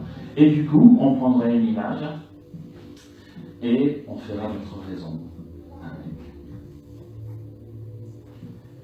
Jusqu'à ce que, progressivement, mais c'est tout un parcours. Hein. Et ce qui est intéressant à dire aussi, c'est que l'oraison, c'est... Je veux dire, quelqu'un peut vous parler des fruits de son oraison après 10 ans de vie d'oraison, et toi, tu as envie de te dire, ouais, mais bon, il y a du chemin, quoi. Moi, j'en suis qu'à mon 2e jour. Quand est-ce que je vais commencer à vivre ce qu'il vit là? Primo, Dieu fait ce qu'il veut avec qui il veut. S'il veut que tu vives ce qu'il vit aujourd'hui, après 2 jours, il le fera. Secondo, l'oraison, c'est comme un enfant, comme un nouveau-né. Vous savez, si tu vois ta voisine qui a son enfant qui est cadre supérieur dans une grande société, et que tu dis, oh, moi aussi je vais faire mon enfant, il va être cadre. Tu sais, le jour où il est né, ça fera le 1er jour. Le temps que les jours passent et qu'il devienne cadre supérieur, il y a du chemin. Mais autant ne pas faire d'enfant si tu es impatient. Le truc, c'est qu'avant que ton enfant devienne cadre, chaque jour, le nouveau-né a une merveille à nous faire découvrir. Les mamans, vous direz le contraire? Ah tiens, regarde, c'est comme s'il avait entendu ce que j'ai dit, la souris. Comme dirait Jean-Marc Hamel, cofondateur de Béatitude, il dit le jour où ma fille, ma première fille, a dit papa. Non, il dit Dieu prend ma vie. Le problème est là. Ça lui a fait un boum. Mais c'est vrai. Un bout de chou qui dit papa. Ah, je suis papa. Oui, elle n'est pas encore calme, mais tu découvres une merveille. Et dans l'oraison, c'est ça. Avant qu'on te dise, ouais, tu as fait oraison, maintenant tu arrives à avoir des visions, tout ça, machin, tu vas voir que ton quotidien simplement, tel qu'il était, aussi ordinaire de chez ordinaire, va avoir des indices, des clins d'œil, où Dieu va il va te faire des clins d'œil, des petits signes, tu vas remarquer que non, c'est pas comme avant, il y a un truc nouveau. Et ces petits signes-là déjà vont t'embraser. N'allons pas dire, ouais, mais si on commence, c'est pas aujourd'hui qu'on va en voir les fruits. Mais si les fruits deviennent quoi? Tu passes du temps avec Jésus et tu penses qu'il n'y aura pas de fruits. Ça se construit, ça se fait, et tu le constateras. Quelqu'un me disait simplement, ah tiens, je peux la nommer, c'est pas grave, en même temps je l'encourage. C'est celle qui chante là, les chants de l'âme, Andrea. Andrea, je l'ai parlé de l'oraison, et puis elle s'y est lancée, c'est ma fierté. Depuis le temps qu'on a commencé à bosser ensemble, de temps en temps je dis, tu fais l'oraison? Elle dit, je rêve pas un jour.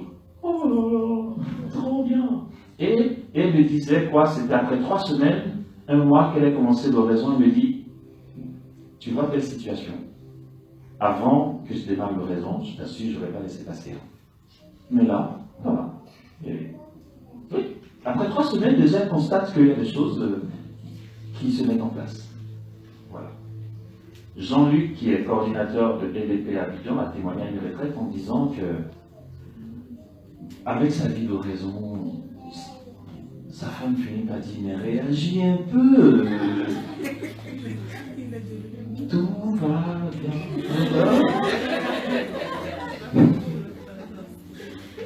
Ouais, comme dit Ephraïm, on n'éduque pas un enfant quand on est en colère. Si tu dois faire un reproche à ton gamin parce que ce qu'il a fait t'a saoulé, tu n'es pas en train de le dire que tu es juste en train de le blesser. Et plus tard, il y aura un conflit entre vous, ne t'en étonne pas. Si tu as fait un truc, avant d'être ferme avec lui, et dit-il, il faut être ferme avec les enfants pour leur éducation, mais sois sûr d'être ferme, détaché. Je veux dire, c'est pas par coup d'émotion ou de colère que tu cries. C'est objectif. Je t'interdis de faire ça. Tu le fais pour son bien. L'enfant le perçoit. Inconsciemment, il le perçoit. Mais quand tu es en colère, comme j'ai vu à la plage, j'ai dit, mais purée, ça existe ça à Vieux-Boucau. À la plage, je vois une famille qui arrive, une fille de Boutchou, de 5-6 ans, avec leur parent. Et puis, il y a un garçon qui dit, mais c'est des querelles de garçons, quoi. Il dit, donne-moi ça, d'ailleurs, t'as pas le droit de prendre. Il dit, non, c'est à moi. Il dit, non, je te donne pas. Et le père qui intervient dit, hé, taisez-vous, d'ailleurs, c'est mon argent qu'il a acheté. Et puis, dégagez de ma vie. Ton argent acheté, ben, t'as pas le choix, mon gars. Est-ce que l'enfant, il bosse? Enfin, j'ai papa, quoi. Le gars, il était super exaspéré. Ceux qui étaient autour se sont retournés, mais ils veulent pas comme à ses rivaux. Je dis, mais c'est quoi le problème? Laisse les garçons s'éclater, ils sont à la plage. Enfin, bref, quoi, voilà. Donc, voilà, on n'éduque pas un enfant quand on est en colère.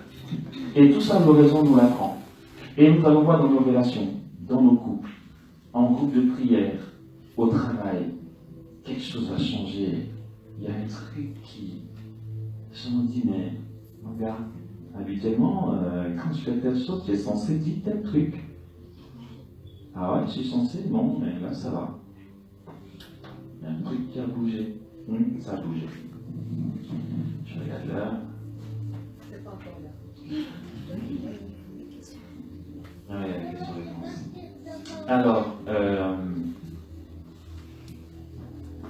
une autre étape va intervenir. Là, ça devient intéressant.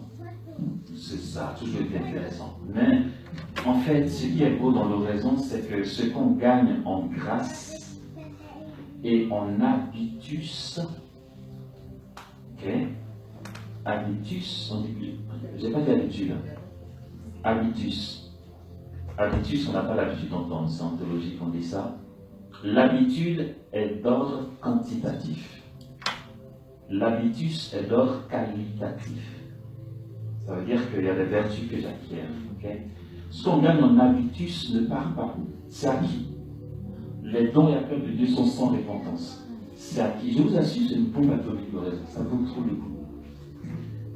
Et même si tu as eu une période de crise ou machin, non, c'est acquis. Il y a des choses, quand Dieu donne, c'est fait. D'accord? Et on va arriver à une étape. Bon, voilà, on va avancer chaque jour. La rencontre avec Jésus. Et notre imagination, l'Esprit Saint jouera dessus. L'Esprit Saint va commencer à nous apprivoiser à la présence de Dieu. Il va y avoir un moment où ton imagination n'aura plus besoin d'aller chercher une image de Jésus qui existe. Il va te créer ton image. C'est que ce que tu étais incapable de faire au départ va se faire. Quand moi je m'y suis mis, voilà, dans les débuts, et que je suis passé à cette étape, c'était génial. Je me disais, j'allais plus chercher Jésus miséricordieux, machin, non. Je me disais, allez, comment j'aimerais que Jésus soit pour moi maintenant? Et je l'imagine. Et ça se faisait tellement bien que je pensais que c'était moi. Mais je découvrirai plus tard qu'en fait, c'est l'Esprit Saint qui agit sur mes facultés. Et la manière dont je veux que Jésus soit sera mon Jésus. Le Jésus selon mes besoins, selon ce que j'attends de lui. Si je veux qu'il soit habillé en rouge, c'est mon Jésus. Ça te regarde pas, c'est mon Jésus. Et il va respecter parce qu'il sait que mon besoin qu'il soit habillé en rouge correspond à mon besoin. Respecte. Donc je m'asseyais, je me disais, je m'imagine même une scène. Je me dis, je sors de l'église, il est vers 18h45, 19h, la nuit commence à peine à tomber, la rue est assez déserte. Dès que je sors du portail de l'église, il est là, suspendu en ciel et terre, juste à 2 mètres du sol, et il a les mains ouvertes, et de son cœur partent des rayons vers moi. Il me regarde de manière douce, et des rayons vont de ses mains, et je tombe à genoux, et il me bénit. Et c'est, il est beau, il est lumineux, qu'est-ce qu'il est puissant, oui, c'est mon Jésus, je l'imagine. Et je fais raison là, comme ça. Et puis, sans le savoir, dans cette période-là, quand on partait à des évangélisations, au moment de la louange, je vous assure, je restais je me suis assis, pendant que les gens dansaient et tout. Moi j'étais assis puis je faisais ça. Je ne savais pas que c'était mon oraison qui continuait, parce que ce n'était pas formel, ce n'était pas mon heure formelle. J'étais comme ça. Et puis je me disais, qu'est-ce que Jésus peut être en train de faire? Ok, la foule danse pour lui. Franchement, s'il est là, qu'est-ce qu'il peut être en train de faire? Et j'imagine. Et je vois Jésus au-dessus de la foule, qui est content. Et il y a une dame qui danse tellement bien, tout son foulard, et Jésus sourit parce que ça le touche. Et un rayon va la bénir. Et moi, voilà. Et je suis là comme ça, je peux rester là 1 heure. Je suis dans une scène. Et aux messes, je vous assure, d'un coup, je me suis dit, j'ai jamais vécu de messe de manière aussi recueillie. Aux messes, j'imaginais la présence de Dieu dans le coin. J'imaginais les anges, et Jésus qui fait ci, et il y a les saints là, et je vivais la messe comme ça au moment de la consécration. Mais j'étais plongé. En fait, là, ça rejoint la définition de François de Sales, qui dit c'est mobiliser les facultés vers les réalités d'en haut. J'étais en train de faire oraison, mais mon imagination n'avait jamais été aussi fertile que là. Rappelons-nous, capacité de mettre en image ce que l'on vit. C'est toute cette scène que je vivais là était le reflet de l'intérieur. Ne c'était possible que parce qu'il y avait un peu le chemin d'oraison derrière, où Jésus a tissé les choses. Et puis, waouh! Prière de la fraternité jeune du renouveau charismatique de ma paroisse. On prie, c'est la louange trinitaire, comme ça se fait au renouveau. Les yeux fermés, ce n'est pas moi qui décide d'aller voir, d'aller imaginer ce que Jésus peut être en train de faire, une image s'impose à moi. Je vois Jésus au milieu de nous. Et une conviction intérieure qui ne se fabrique pas, mon cœur est certain que c'est la réalité. En fait, ce n'est pas seulement imaginer ce qu'il peut être en train de faire, c'est que c'est ce qu'il est en train de faire. Et les yeux fermés, je voyais Jésus au milieu de nous. Et pendant toute la prière qu'on faisait, il passait et il nous bénissait. Et j'avais la certitude que c'était vrai. Mais à qui vais-je aller le dire? Je ne vais pas me permettre de dire, ah, vous savez, Jésus était en bas de gros. Hey, tu te prends pour qui, l'agent est devenu... Je me suis tué, mais j'étais la purée, c'est curieux. Habituellement, j'imagine, mais là, j'ai la conviction que c'était vrai. Mais pourquoi ce ne serait pas vrai d'ailleurs? Et puis, il a fait le tour, et puis il s'est arrêté devant une d'entre nous qui avait le cœur lourd, il a béni. Et puis son cœur a été consolé. Mais tout ça, j'avais la certitude que c'était vrai. Et là, je dis, purée. Et quand on a fini la louange trinitaire, alors qu'on continuait, mon cœur commençait à chauffer comme si j'étais appelé à dire ça. Et c'était la première fois, j'avais 18 ans, que je recevais ce qu'on va appeler une parole de connaissance immédiate. Pour découvrir plus tard qu'en fait, ce n'était même pas ça. C'était au-delà. C'est que, j'ai dit, j'ai été prudent. Parce que de l'image que j'ai eue, je sais avec quelle sœur il est parti. Mais je ne voulais pas trop vite aller en besogne. J'ai dit, il y a une personne parmi nous qui est arrivée le cœur lourd, j'ai ça à cœur, qui est arrivée le cœur lourd, et au moment de la louange trinitaire, précisément à tel moment, tu as senti ton cœur être consolé, Jésus t'a consolé.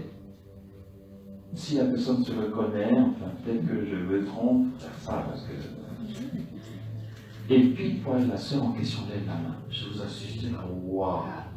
J'ai dit, je vais faire raison. Je vais continuer. Non, mais trop le pied, quoi! Et finalement, ça ne s'est pas arrêté. C'est devenu un charisme. Et c'est parti, vous voyez le chemin. Et je trichais, sans savoir que je trichais, jusqu'à ce que mon accompagnateur spirituel me dise, maintenant, ce n'est pas une parole de connaissance immédiate que tu as. Tu as ce qu'on appelle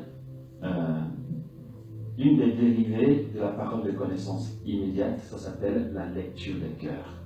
La parole de connaissance immédiate veut que tu reçoives qu'il y a quelqu'un dans l'assemblée qui a le cœur lourd, je suis béni. Mais tu ne sais pas où est la personne.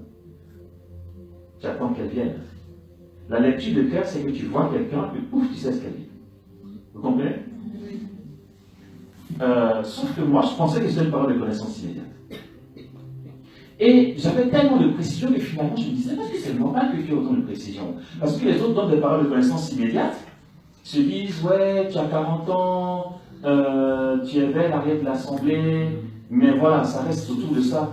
Mais comme moi, je vois la personne et je sais ce qu'elle vit, plutôt que de dire, madame, vous vivez telle chose, je lui donnais sous forme de parole de connaissance.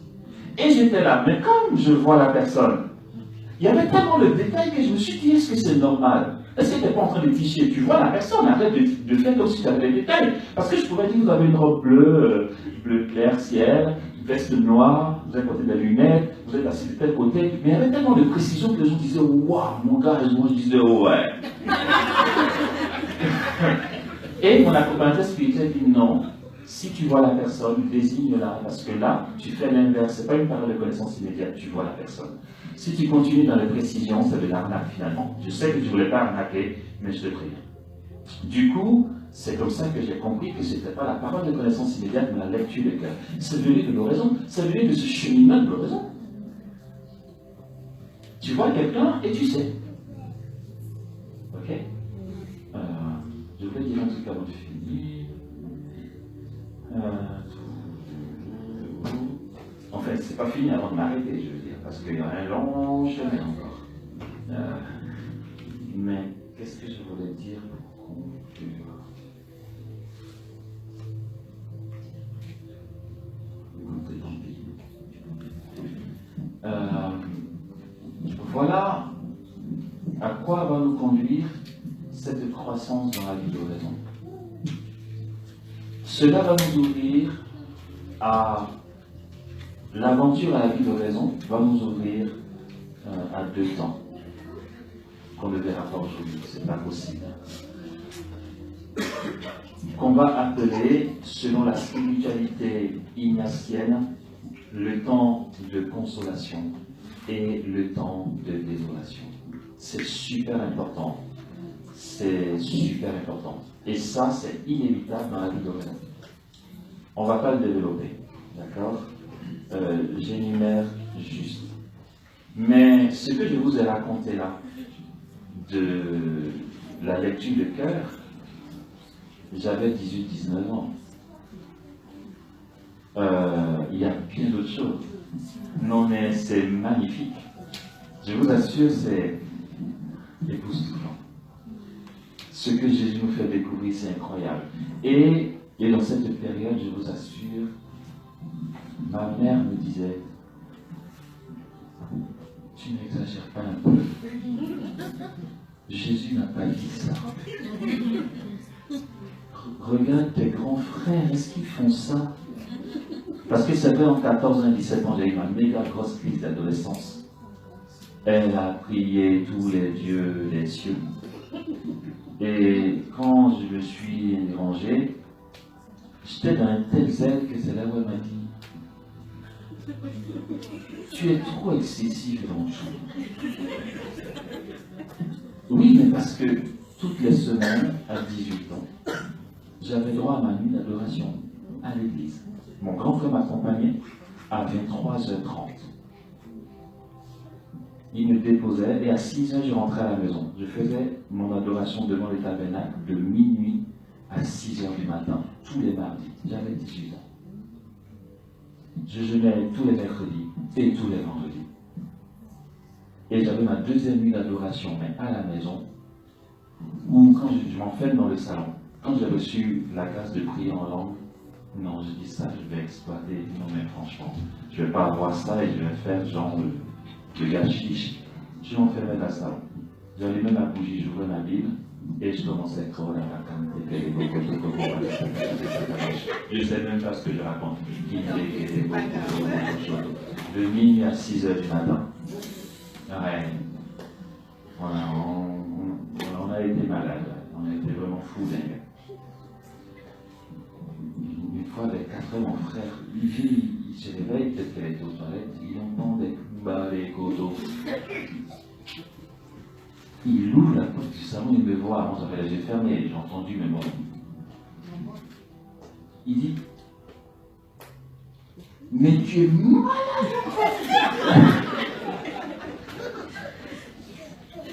Il a été réveillé, maman. Maman a dit, laisse-le. Il dit, mais tu es vraiment malade. Déjà qu'elle m'accompagne à l'église, il dit, mais comment quelqu'un de normal peut s'asseoir devant cette petite lumière rouge dans le noir tout seul toute la nuit? Ça va dans ta tête?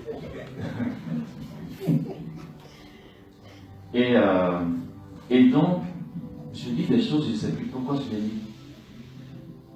Bon, oui, c'est ça. Et donc, voilà, il y a des merveilles que Dieu nous fait découvrir à différentes étapes de l'oraison. Et c'est justement parce que j'ai constaté tous ces fruits-là que ça m'a poussé. Je me suis dit, non mais attendez, si je fais 4 heures d'oraison et que j'ai droit à ça, alors je vais en faire 6. Il y a mieux qui va venir. Parce que mon accompagnateur spirituel dans le temps faisait oraison et je l'ai vu comme le super charismatique du groupe de prière. Je voulais devenir comme lui. Moi, je voulais juste me convertir. Je l'ai espionné. J'ai dit, comment faire pour devenir charismatique? Il faut prier. J'ai dit, mais toi, tu pries comment? Il dit, je fais la messe, je fais mon rosaire, et puis je fais oraison. C'est quoi oraison? Il m'a initié. Ok. Il m'a dit, vas-y mollo, tu fais 15 minutes. J'ai fait 15 minutes, j'avais soif, j'ai fait 45 une fois, après j'ai basculé dans 1 heure. Et une fois je viens à l'église, lui il fait 2 heures. Quoi? Ah mais je comprends pourquoi il est charismatique. Et moi il me dit 15 minutes. Comme lui fait 2 heures, et que je voulais être sûr d'être plus charismatique que lui, 4 heures. Je dis double part, c'est bien double part. Et puis à un moment, j'ai fait une folie pendant 1 mois, mais je tenais à le garder. Mais bon, j'étais quoi? J'étais au lycée. tester, mais je le fais pendant 1 mois. Vous n'êtes pas obligé de le faire, mais si vous voulez le faire aussi, pourquoi pas, c'est cool. Pendant les vacances scolaires, j'ai dit Jésus, mes vacances c'est pour toi. J'arrivais à l'église, mais pas pour faire adoration. Je ne peux pas à l'église pour être tranquille, mais je me mettais dans le confessionnal pour faire oraison. J'arrivais à l'église à 6 h du matin. Je faisais oraison jusqu'à 11 h, ça fait 5 heures. Je partais, je mangeais, je faisais une sieste, je revenais à 14 h. Je faisais oraison jusqu'à 19 h, 5 h, 10 h. Après, la messe commençait. Je partais à la messe à 19 h. Après la messe, en rentrant, je faisais mon rosaire.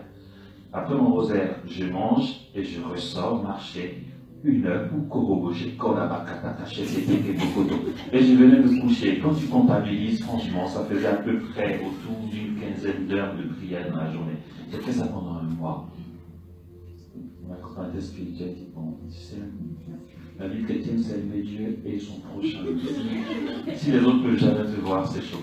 Fais la moitié, d'accord, mon grand? Reste en matinée, ou bien si tu veux, tu bloques l'après-midi. Au moins, tu as une demi-journée pour aller voir les copains, parler. Et il a régulé. Mais j'en voulais en fait, j'avais soif. J'en voulais. Et vraiment, on en voit les fruits. Dieu est fidèle. Je nous invite avec ce qu'on a vu là, à vous essayer à l'oraison. Prochaine école de prière en Belgique, mi-janvier. Je ne pourrai pas l'avant. Mi-janvier, quand je dis mi-janvier, je dirais, on va vous donner les dates précises par l'équipe d'ici. N'hésitez pas à laisser vos coordonnées pour que vous en soyez informés, d'accord? Comme ça, on aura la suite de ce qu'on a commencé là. Mais d'ici là, je vous en supplie, d'ici là, même si c'est dans 1 semaine, dans 10 jours, prends ton temps, fais ton programme, regarde ta vie, ton quotidien, si tu peux caler un temps d'oraison, ça vaut le coup, tout y est. Et nous comprendrons que ces moments d'oraison, avec l'introduction qu'on a eue, nous comprendrons que ces temps d'oraison seront des moments d'éternité à vivre avec Jésus. Amen.